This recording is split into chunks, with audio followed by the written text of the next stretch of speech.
সরকার আমাদের ব্যাপারে একটি প্রহসনমূলক প্রজ্ঞাপন জারি করেছে গতকাল, যেটা আমরা বয়কট করেছি, ছুঁড়ে ফেলেছি।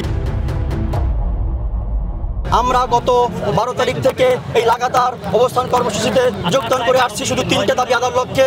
1, 20% বাসা ভাড়া, 2, 1500 টাকা মেডিকেল ভাতা, 3, কর্মচারীদের জন্য 75% উৎসব ভাতা।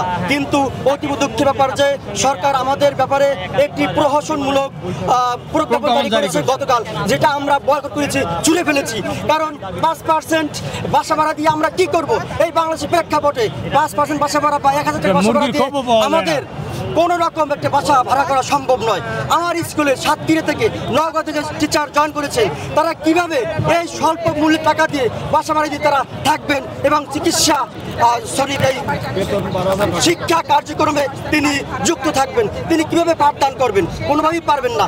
শিক্ষকদের মানসিকতা, শিক্ষকদের শরীর, শিক্ষকদের চিকিৎসা ইত্যাদি যদি ঠিকমতো না থাকে তাহলে সে ঠিকমতো শিক্ষা দিতে পারবে না।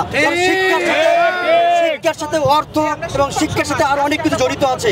আমরা ঠিকমতো খেতে না পারি, আমরা ঠিকমতো পড়তে না পারি, আমরা কেউ ঠিকমতো পাঠদান করবো, এটা ইম্পসিবল, ওটা সম্ভব না। তাই আমি বলবো, সরকারকে রিকোয়েস্ট করবো, we want our rights, we don't beg any mercy, we don't beg any mercy, it's our legal rights. আমি আশা করি সরকারের শুভ বুদ্ধির উদয় হবে এবং এই 2000 টাকার যে প্রজ্ঞাপন দিয়েছে এটাকে স্থগিত করে বা প্রত্যাহার করে নতুন করে আবার প্রজ্ঞাপন জারি করবে। কারণ আপনি দেখবেন যে উপজেলা বা জেলা পর্যায়ে 2000 টাকায় কোনো বাসা পাওয়া যাবে না।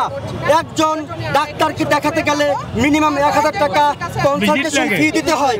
এই 1000 টাকা কনসালটেশন ফি আমরা দিতে চাই, আমাদের পকেট থেকে আরো 500 টাকা অ্যাড করতে হয়, আমাদের দেওয়া হয় অনলি 500 টাকা। ইটস ভেরি সো পুয়ার টাকা ইন দিস সিচুয়েশন।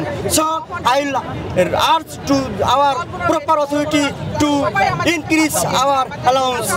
আমাদের দাবি হচ্ছে 20% বাসা ভাড়া দেওয়া এবং মেডিকেল 1500 টাকা, আর কর্মচারীদের জন্য 75%।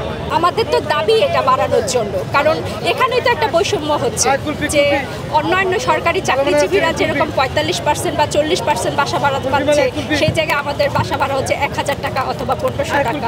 তো তারপরে আমাদের এখানে দাবি হচ্ছে শুধুমাত্র 20%। হ্যাঁ, 20% দেওয়ার পরেও কিন্তু বৈষম্য থেকে যায়।